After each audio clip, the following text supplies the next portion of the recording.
Vos émissions préférées, elles sont toutes sur Radio Grand Lac. Cette émission vous est présentée par le groupe RDIMO Aix-les-Bains.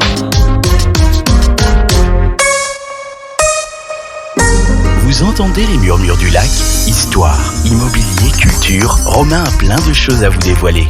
Bonjour à tous, bienvenue sur les ondes de Radio Grand Lac, toujours en direct depuis nos studios d'Aix-les-Bains, toujours sur le 92.1 FM, bientôt sur le DAB+, comme vous le savez, on vous l'annonce maintenant fréquemment, on en est très content et très fiers. Merci de nous être fidèles pour cette nouvelle édition des Murmures du Lac Immobilier et Histoire. Aujourd'hui, on va traiter un petit peu architecture et maîtrise d'œuvre, parce que j'ai la chance de recevoir deux jeunes hommes talentueux qui ont accepté notre invitation pour cette émission de ce jeudi. Baptiste et Lucas, qu'on va présenter dans un instant. Merci à vous d'être présents. Bonjour Baptiste, bonjour Lucas. Ouais, bonjour Romain, merci. Merci de l'invitation. Avec grand plaisir. Baptiste et Lucas donc partagent leurs compétences et leur journée à travers leur entreprise commune, le cabinet Novalp, qu'on présentera un petit peu plus de détails dans un instant.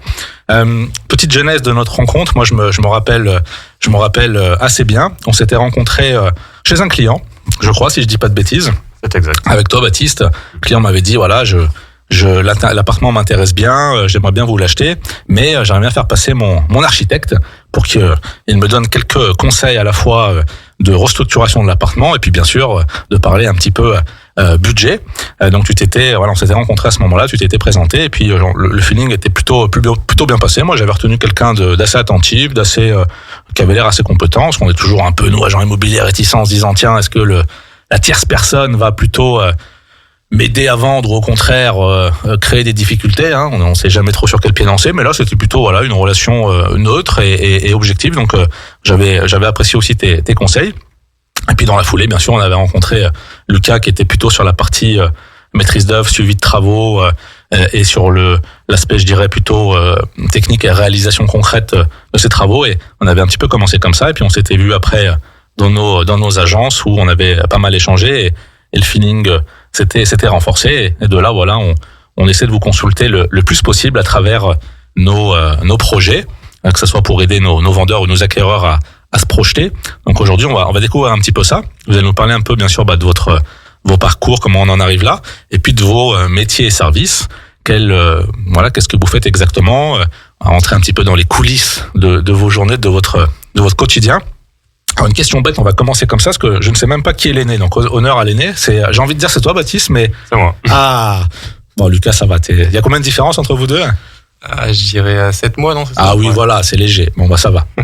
Baptiste, à toi l'honneur. Alors, parle-nous un petit peu de toi, comment on en arrive à s'intéresser à l'architecture. Est-ce que ça a toujours été un peu une vocation? Collège, lycée, t'avais déjà un petit peu des envies, ou ça arrivait un peu plus tardivement? Moi, j'ai commencé à me poser la question au collège. Du coup, j'ai décidé de m'orienter vers un baccalauréat professionnel, donc d'études du bâtiment. Baccalauréat que j'ai effectué à Bourges et où j'ai rencontré Lucas, avec qui il y a tout de suite eu un peu de proximité, où on a d'ores et déjà parlé de nos projets d'avenir. Donc, on a communément fait ce cursus durant 3 ans. Et donc puis, ça, c'est un bac professionnel de 3 ans. Voilà. Qui permet vraiment d'avoir des études techniques liées au bâtiment. Ok. Donc ça vaut pour jusqu'au bac. Voilà. Et après, alors ça c'est la première étape, j'ai envie de dire. Est-ce que c'est à ce niveau-là, vraiment, j'en ai aucune idée. Est-ce que c'est qualifiant déjà? Est-ce que ça donne déjà accès à une certaine légitimité, à des cartes professionnelles, à le droit de faire certaines choses, ou c'est encore le premier step? Ça reste assez limitant, mais ça permet tout de même d'intégrer une société d'architecture et de pouvoir postuler pour un poste de dessinateur-projeteur. Ok. Donc, Lucas a le même parcours? Le même cursus. Ok. Et c'est après que des spécialisations ont commencé à émerger en fonction de vos envies et de vos compétences réelles, ou qu'est-ce qui a fait un petit peu que toi tu t'es dirigé vers l'architecture, un peu plus vers la maîtrise d'œuvre? Est-ce qu'il y a vraiment des raisons, ou ça s'est fait un petit peu comme ça? Franchement, il y avait un gros travail que Baptiste a fait et que j'ai pas fait. C'est écumer les écoles d'architecture de toute la France pour essayer pour être pris tout simplement. C'était un peu compliqué, donc lui s'y est pris bien en avance, il a tout fait. Et puis c'est vrai que moi, je me suis plutôt naturellement dirigé vers plutôt des études techniques. Et puis après, je pense que c'est des vocations qui se sont créées au fur et à mesure de nos années de lycée. Bon, Baptiste, il avait beaucoup plus de facilité sur le côté vraiment architecture et dessin, alors que moi, c'était plutôt sur le technique que je m'épanouissais un peu plus. Donc finalement, ça a été quand même une belle complémentarité. Ouais, c'est sûr. Donc ce que tu nous dis aussi, c'est que c'est pas une légende. Les architectes, c'est aussi quand même un cursus qui est pas simple. Faut arriver, parce que j'imagine que la formation terrain est obligatoire dans le cursus, donc tu es obligé d'intégrer quand même une entreprise qui doit, avec des stages, j'imagine, ce genre de choses. Ouais, c'est exact. Et que c'est pas simple, effectivement, pouvoir trouver des agences ou des cabinets qui acceptent, j'imagine. Enfin. Ouais, c'est toujours compliqué. Il faut savoir faire preuve, entre guillemets, de sérieux, de réussir à démontrer assez rapidement, dès le premier entretien, ses capacités, ce qu'on peut apporter à l'entreprise. Ok. Donc ça, c'était tout un petit peu de la partie formation. Est-ce que, parce que vous êtes quand même assez jeune, rapidement, donc vous vous êtes dit, on veut monter notre agence, notre cabinet. Est-ce que ça, c'était une évidence, c'était une promesse un peu d'ado que vous avez exécutée rapidement, ou alors c'était se dire, bah, finalement, effectivement, c'est quand même un milieu assez difficile, il faut faire ses preuves, autant qu'on mette toute notre énergie dans une entreprise tout de suite et on accepte de galérer, bah, j'imagine comme toute jeune carrière, mais au moins on le fait pour nous. Est-ce que vous vous êtes dit ça, ou alors c'était voilà, comment on arrive un petit peu à se lancer dans le grand bain à un jeune âge, parce que c'est quand même pas donné à tout le monde de franchir le pas et de se dire voilà, on prend quand même un risque, on n'a pas forcément des revenus qui seront importants au départ, on nous connaît pas forcément, en plus vous allez changer de région, enfin voilà, c'est quand même assez culotté de se lancer comme ça. Qu'est-ce qui vous passe par la tête à ce moment-là? Franchement, qu'est-ce qui nous passe par la tête à ce moment-là? Ou alors est-ce qu'on réfléchit pas trop, on se dit allez si on a réfléchi, hein, mais quand même. Mais je pense que après c'était plutôt une évidence, mais en même temps le fruit d'une grosse réflexion sur. Après on a fait beaucoup de stages. Moi j'ai fait du coup une auto-entreprise pendant 3 ans. J'ai fait aussi beaucoup d'alternance. Baptiste à côté, lui, il faisait aussi beaucoup de chantiers. Malgré qu'il est l'étiquette architecte, il a fait beaucoup de chantiers. Il a été dans plusieurs cabinets d'architecture. Enfin après c'est vraiment l'expérience qui fait que on s'est retrouvé à la fin de nos années d'études et on s'est dit bon, qu'est-ce qu'on fait? Est-ce qu'on n'allierait pas nos forces? Et puis au final on a commencé à dessiner des logos, on a commencé à parler un peu d'une entreprise. Je pense que c'était comme ça vient comme ça, mais c'est une entreprise idéale, l'entreprise qu'on se dit la plus parfaite.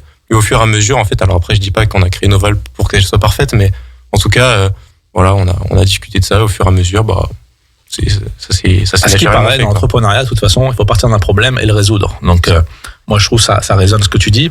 Il faut viser la perfection, il faut viser l'excellence. Après on ne dit pas qu'on va y arriver forcément toujours à tous les coups, mais en tout cas il vaut mieux viser la lune, comme on dit, atterrir dans les étoiles, que de viser le sol et de se prendre un mur. C'est dans tous les cas c'est mieux. Et puis je pense que dans ces métiers, de toute façon la qualité sera payante sur la durée, sans équivoque. Et vous aurez de toute façon vous récolterez ce que vous avez semé, et je pense que c'est plutôt une approche intéressante. Moi je trouve toujours sympa aussi de prendre une seconde sur le nom de l'entreprise. Est-ce que Novalp ça veut dire quelque chose? C'est la contraction de plusieurs mots, ou alors pas du tout, c'est un truc 4h du matin en fin de brainstorming avec 3 bières dans le nez, on se dit bon, ça nous plaît. Non, c'était assez réfléchi. Bon, il faut trouver un nom qui interpelle et qui a notamment une signification, donc l'acronyme ANA, donc le premier A donc de atelier, le N qui fait Nov, donc qui est issu du mot novateur. On a essayé d'apporter des choses un peu nouvelles, et A de Alpes. Ok. Donc il y a quand même il y a du sens derrière, hein, qu'on devine pas forcément tout de suite, mais il y a quelque chose. Ça, vous avez lancé ça quand? 1 an, 2 ans, 3 ans?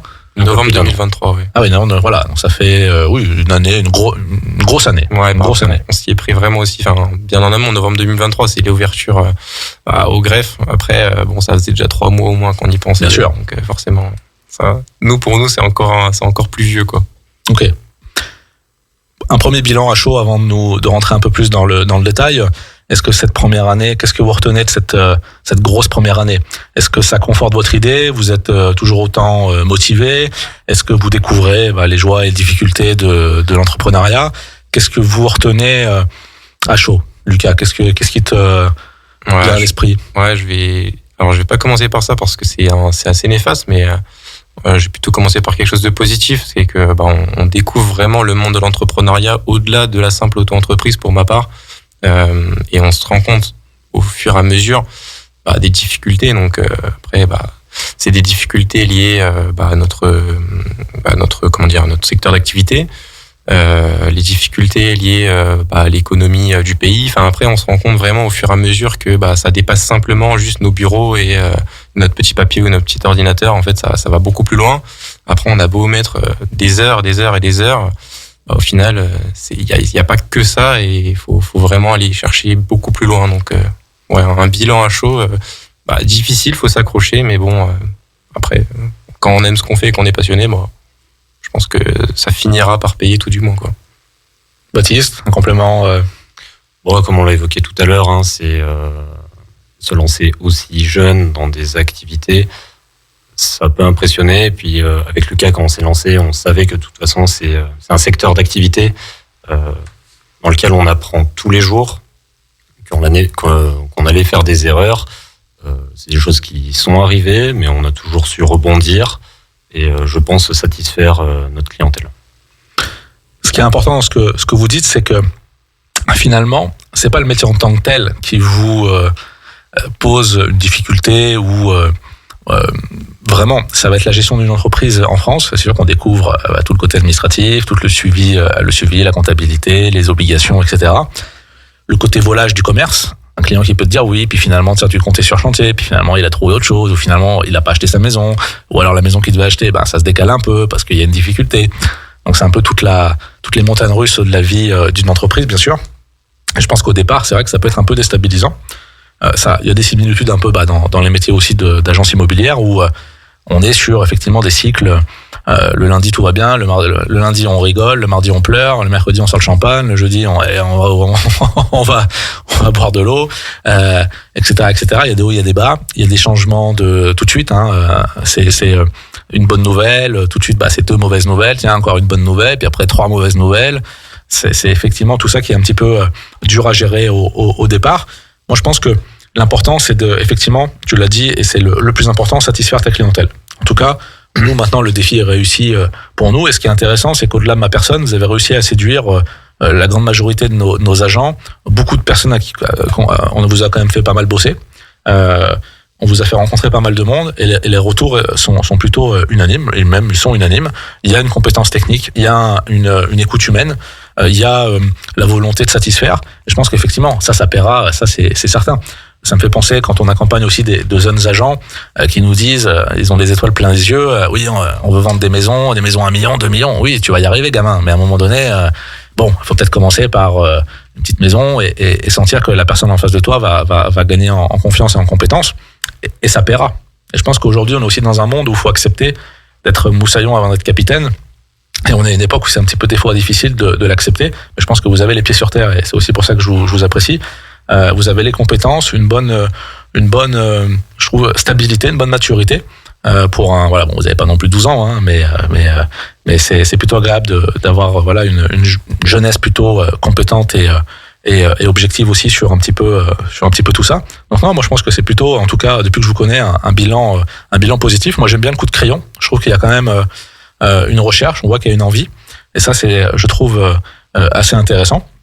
Alors justement, on va un petit peu enchaîner sur qu'est-ce que vous faites un petit peu de ces journées. Alors qu'on se rende compte, par exemple, cette première année, peut-être pas le chiffre exact, mais ça représente, est-ce que par exemple, un dossier, alors vous allez me dire il y a tout, mais par exemple, quels sont un petit peu les dossiers similaires que vous avez le plus? Est-ce qu'on vous demande, est-ce que c'est de la rénovation, des plans d'implantation neufs, des extensions? Est-ce qu'il y a un peu de tout? Est-ce que vous arrivez à dégager entre guillemets un thème parmi tant d'autres, ou finalement c'est vraiment riche et varié votre quotidien?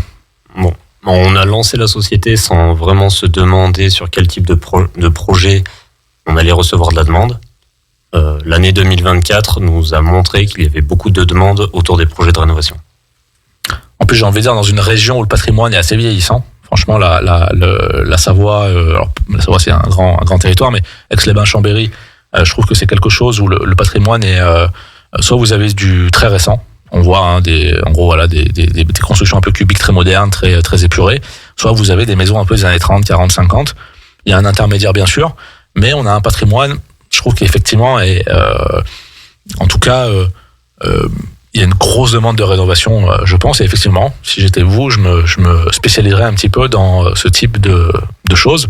Alors j'imagine que c'est là où, peut-être Lucas, toi tu peux t'éclater, parce que tu vas prendre et Baptiste, il va te faire un dessin, tiens, vas-y, moi je vois bien une extension comme ci, comme ça, puis toi tu vas dire, ouais, bon, ton truc, est-ce que c'est économiquement viable? Alors, est-ce que justement, au niveau de l'économie, est-ce que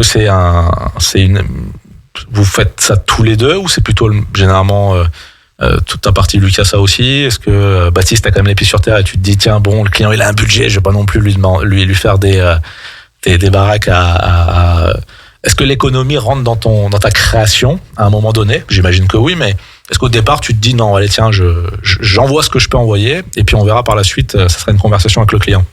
Non, j'ai une vision qui reste quand même assez globale par rapport à ce qui est du budget. Après, le projet, même si Lucas intervient comme organisateur et superviseur du chantier, Lucas a déjà un point de vue sur ce qui est dessiné, en fait, sur ce qui est proposé. Donc, on ne lance pas un projet sans être sûr que ça va en dehors des possibilités du client. Est-ce que on vous a déjà demandé des choses irréalisables? Ou est-ce que finalement, c'est quand même toujours réalisable? Souvent. C'est, en tout cas, de ce qu'on a déjà pu réaliser, de ce qu'on a déjà pu faire, il y a des choses qui peuvent paraître irréalisables, mais on a mis l'énergie pour que ça le devienne. Ok. Un exemple? Moi, je pense notamment à un projet de construction immobilière à Bordeaux, où on devait construire 6 logements, T3 et T4. Projet qui a eu 2 refus suite à des dépôts de permis de construire, où la commune se refusait que ce projet sorte de terre, dont les architectes des bâtiments de France aussi. Alors c'est là que du coup on a dû lier les demandes donc et de la mairie et des ABF, d'avoir un projet qui s'insère dans le site et dans le paysage, et la demande de notre client qui devait respecter une faisabilité économique. Voilà, c'est ça, une certaine faisabilité économique. Une rentabilité, il y avait un bilan à faire tourner, et quelque part, j'ai ces contraintes-là qui me tombent dessus, j'ai un budget à tenir, j'ai un pourcentage de revente à avoir, il me faut une marge, comment je m'en sors dans tout ça? Exactement. Ce qui est intéressant aussi dans ta réponse, c'est que finalement, c'est pas sur les possibilités techniques ou du bâtiment pur, ça va être finalement d'incorporer un budget avec une demande d'urbanisme finalement. Et la difficulté, ça va être de marier tout ce beau monde en fait. Ah voilà, il faut marier le PLU, donc le règlement d'urbanisme, le souhait de la mairie, des ABF et du client. Et après, structurellement, le bâtiment, comment est-ce qu'il se conçoit? Est-ce qu'on le fait en béton armé? Est-ce qu'on préfère plutôt une charpente en bois ou autre? Ça après, c'est à définir en fonction du projet en lui-même. Écoutez, on rentrera un petit peu plus en détail dans cette deuxième partie qui arrivera après une petite coupure musicale qui arrive tout de suite. La radio de l'identité locale à Aix-les-Bains et autour du lac du Bourget, Radio Grand Lac sur 92.1. Cette émission vous est présentée par le groupe RDIMO Aix-les-Bains. Vous entendez les murmures du lac? Histoire, immobilier, culture, Romain a plein de choses à vous dévoiler. De retour dans les studios et toujours en direct depuis le 92.1 FM sur Radio Grand Lac. Merci d'être avec nous, chers auditeurs, pour cette deuxième partie des Murmures du Lac, toujours avec donc Baptiste et Lucas du cabinet Novalp, cabinet architecture maîtrise d'œuvre, qui vous accompagne donc pour la réalisation de vos travaux. Et on va tout de suite rentrer dans le vif du sujet avec cette question de fond qui finalement est la question qui nous intéresse aujourd'hui. Comment abordez-vous un projet? Juste avant d'entendre votre réponse, moi ce que j'avais bien aimé dans votre approche, c'était je me rappelle Baptiste, tu m'avais dit t'as bien des maisons, tout à retaper, pas très joli, où les clients ont peut-être un peu de mal à se projeter. Il y a peut-être un chiffrage, à la fois un chiffrage concret, réel des travaux, et puis peut-être quelques idées qu'on pourrait apporter. Ne penses-tu pas que ce serait plus facile pour tes clients acheteurs de leur présenter un petit dossier et forcément, de nous mettre en avant en disant qu'on a un partenaire qualitatif pour les accompagner dans cette étape-là. Et c'est vrai que moi je m'étais dit, oui, t'as raison Baptiste, c'est quand même plus simple de pouvoir répondre à ces questions quand on a des documents chiffrés.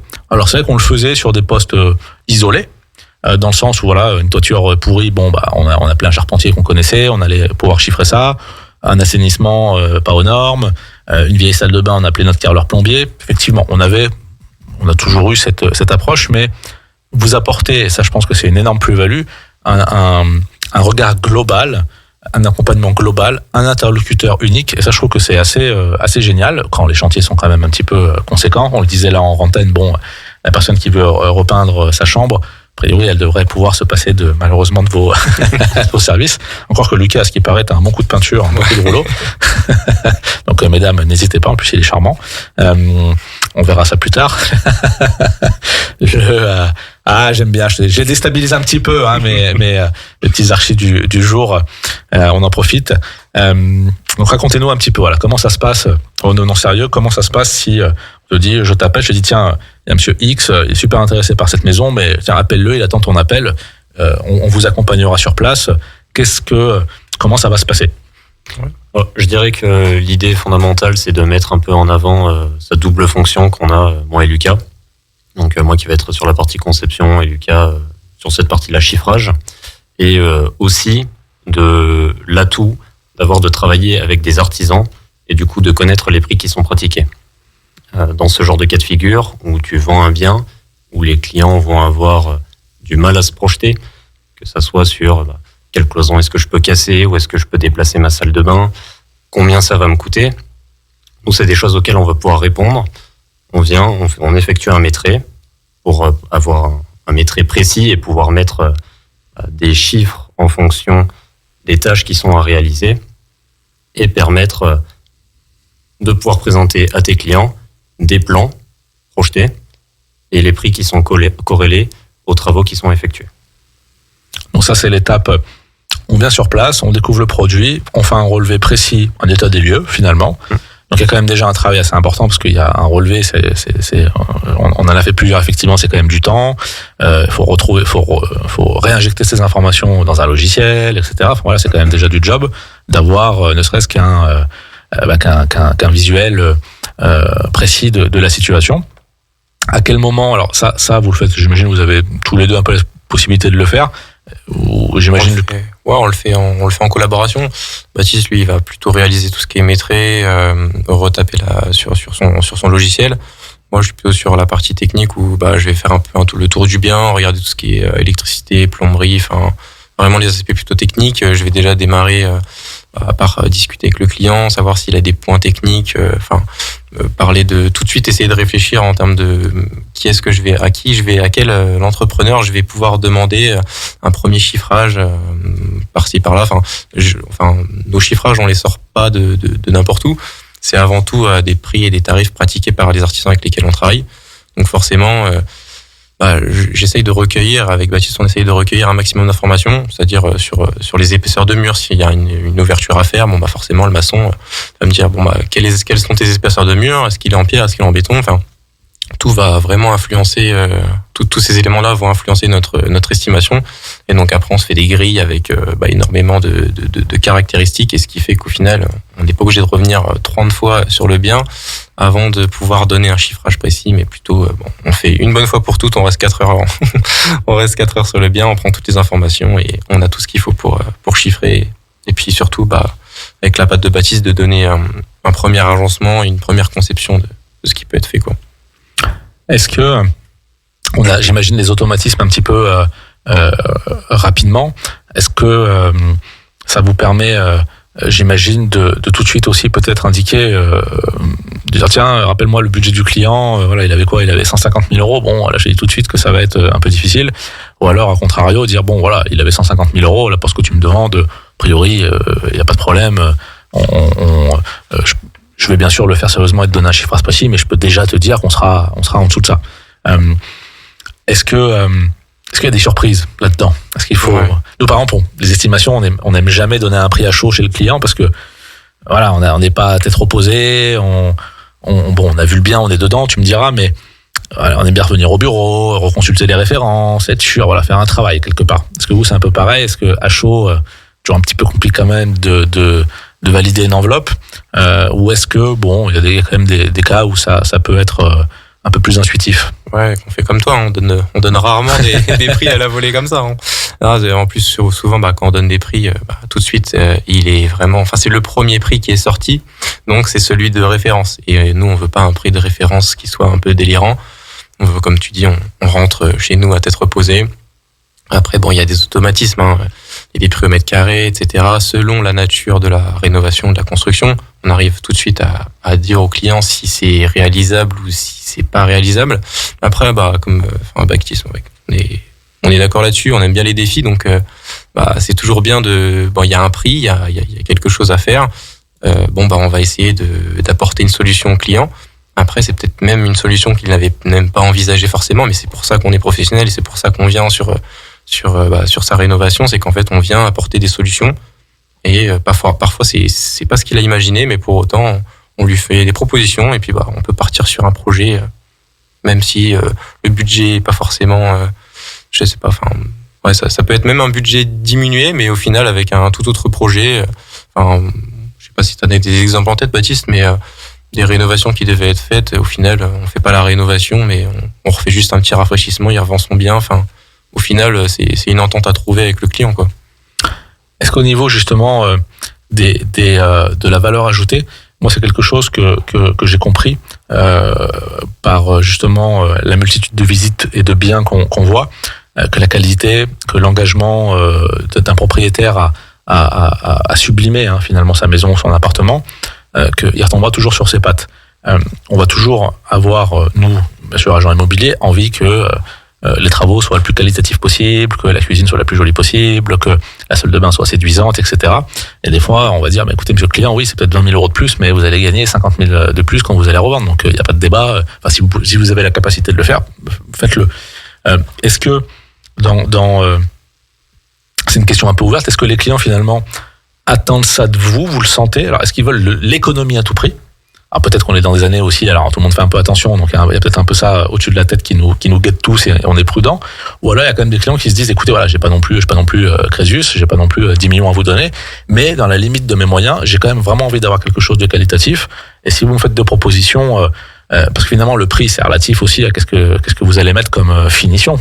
Un carrelage à 20 euros, t'auras pas le même devis qu'avec un carrelage à 100 euros. Puis quelque part c'est pas toi, ton intervention qui va forcément faire évoluer le prix. Enfin, ça va être le matériau en tant que tel. Le bois, on voit que ça a un peu explosé, donc les bois nobles, c'est encore d'autant plus cher.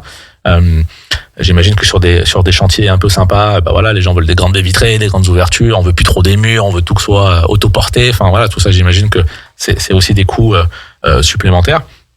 Qu'est-ce que vous ressentez là sur un peu cette année passée et sur l'année à venir? Est-ce que vous sentez que les budgets sont un peu tirés vers le bas, ou au contraire, finalement, se dire, tiens, non, dans un marché un petit peu plus compliqué, la qualité, ça permet de se démarquer et de vendre aussi quand même plus facilement? Alors, je dirais qu'on a deux cas de figure. En tout cas, le point commun sera qu'il n'y a jamais trop de budget. Par rapport au premier devis que l'on peut établir, on va avoir des personnes qui vont se dire, bon, ok, c'est un peu plus cher que ce qu'on voulait, ou c'est le prix, mais on va chercher des économies, donc on va chercher à économiser dans le budget des travaux. Et on a un deuxième cas de figure qui va être, on tombe à ce chiffre-là, c'est à peu près ce qu'on pensait mettre. Et puis on va augmenter la qualité des surfaces, donc des sols, carrelage. La cuisine, on va la faire un peu plus grande. Et après, on va dire qu'on a un rôle un peu de conseil et un peu éducatif sur les choix à porter. Parce que forcément, quand on ajoute de la qualité sur toutes les tâches à réaliser dans les travaux de rénovation ou de construction, la note grimpe très rapidement. Et puis en plus, on est dans des années où l'énergie et tout ce qui va toucher à ça rentre en compte dans les devis, c'est-à-dire une meilleure isolation, un meilleur système de chauffage, une climatisation, une pompe à chaleur. Et c'est vrai que c'est des travaux, je veux pas dire inesthétiques, mais qui sont pas forcément visibles comme ça, pas palpables. C'est-à-dire, ok, on a une super isolation, bon, c'est super, l'isolation elle m'a coûté 80 000 balles, mais ça améliore pas la vue que j'ai de mon salon, ou ça améliore pas la qualité de ma cuisine. Ce que je veux dire par là, c'est que des fois, il y a un peu une espèce d'ingratitude sur certains travaux au niveau visuel. C'est-à-dire qu'on les ressent pas nécessairement tout de suite. Je pense qu'il y a l'impact sur le DPE. Hein. Oui, il y a l'impact sur le DPE, clairement. Ouais, c'est surtout ça qu'on vise. Hein. Bien sûr. Mais quand tu fais l'impact sur le DPE, c'est vrai que, alors, nous, on le sent tout de suite quand on visite les maisons, et il y a quand même un gain au bout de quelques années. Mais c'est certain que si tu dis à la personne, bon, bah écoutez, il y a 50 000 euros pour faire une isolation correcte de votre maison, par contre, vous payez combien d'électricité aujourd'hui ? Là, on a des clients, ils nous disent, je suis passé de 600-700 euros par mois à 200-300 euros. Ça a divisé par 2. Donc, à un moment donné, vous n'allez pas économiser 50 euros par mois. Vous allez économiser 3-4 000 par an. Voilà, en 10 ans, vous les avez à peu près amortis.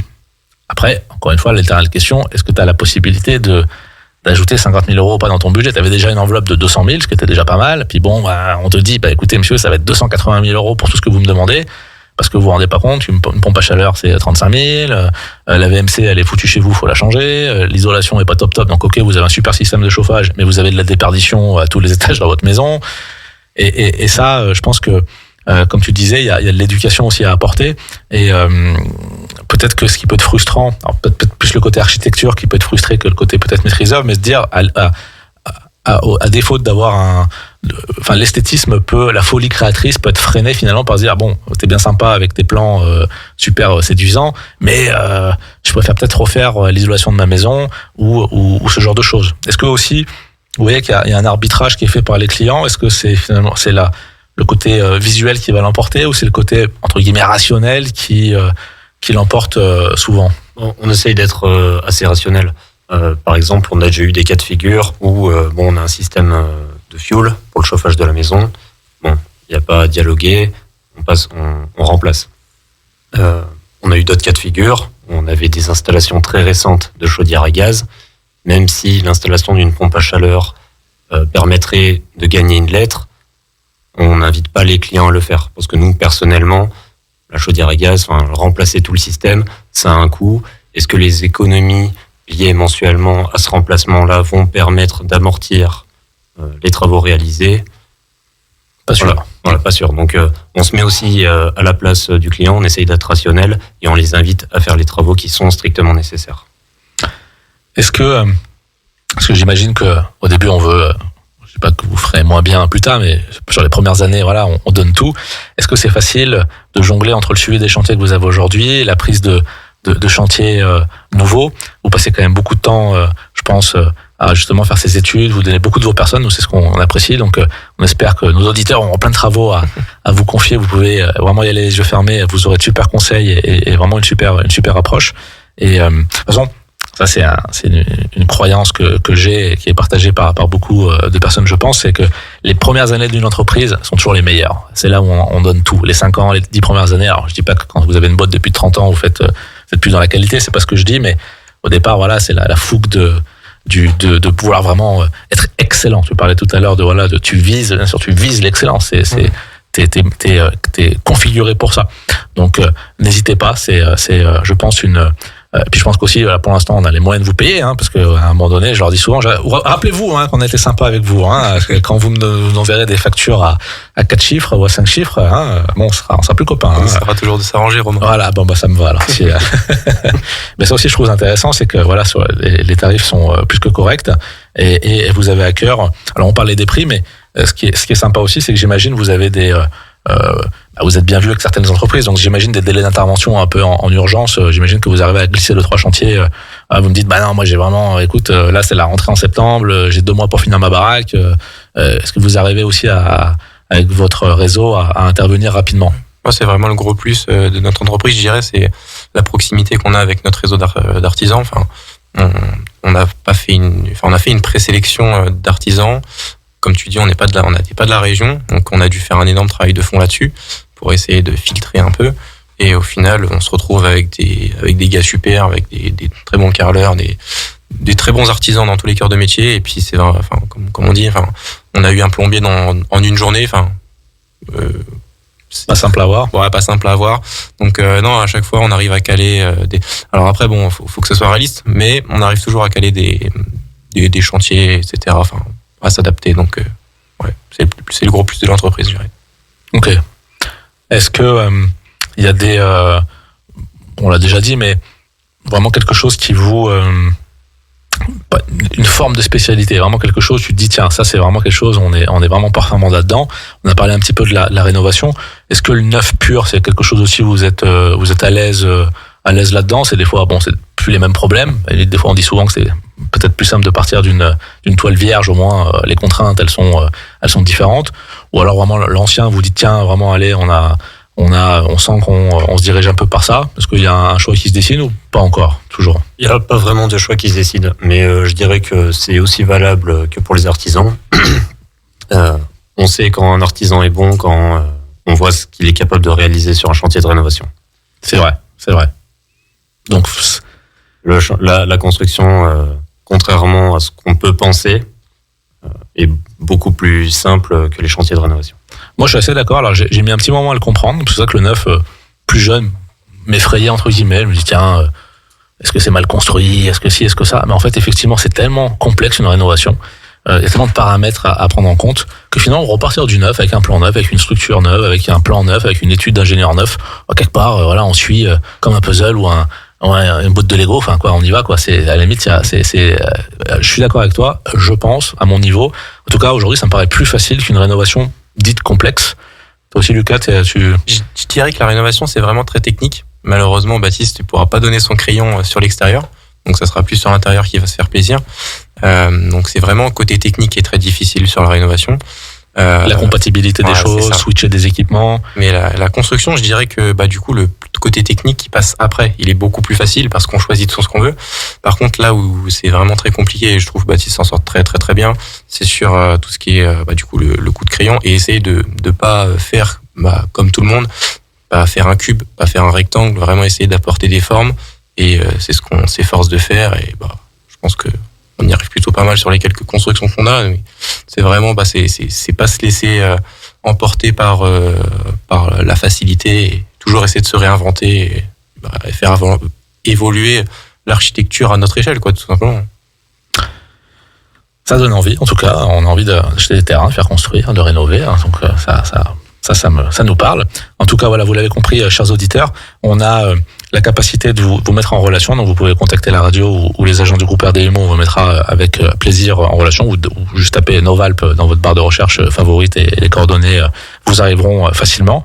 Donc, même voilà, sur vous l'avez compris, des toute petite rénovation, pas forcément besoin de faire appel à un cabinet tel que celui-ci, mais vous avez plusieurs postes qui peuvent être liés. Voilà, un appartement un peu vieillissant, 20-30 000 euros de travaux de budget. Voilà, ça, à partir de là, on peut commencer à se faire plaisir. Il n'y a pas forcément besoin de partir dans la folie des grandeurs. Si vous avez la folie des grandeurs, ils seront à la hauteur également et vous proposeront des choses plutôt sympas. Dites les garçons, c'est passé en 5 minutes cette émission. Effectivement. Moi, ça me donne envie de casser des murs, d'aller chez nos fournisseurs préférés, d'aller choisir des carrelages et en avant pour de nouvelles aventures architecturales. En tout cas, merci pour votre présence. On aura l'occasion de se revoir. On choisira. Là, l'idée, c'était de vous présenter un petit peu et puis on vous réinvitera avec grand plaisir pour parler des multiples sujets que vos métiers peuvent générer. Donc, merci à vous. Donc, encore une fois, Novalp, Baptiste Giuliani et Lucas Sico, merci pour votre présence. Et quant à nous, on se retrouve dans 15 jours pour une nouvelle édition des Murmures du Lac. Dans maintenant 15-20 minutes, l'émission sportive 9-2-1 Partez, toujours en direct. Donc, restez bien à l'écoute. Une petite coupure musicale là de 10-15 minutes pour s'ambiancer. Et puis, on revient pour le sport à 18h tout pile. Merci à tous. Merci. Retrouvez également votre radio préférée, Radio Grand Lac, sur radiograndlac.com et sur les réseaux sociaux.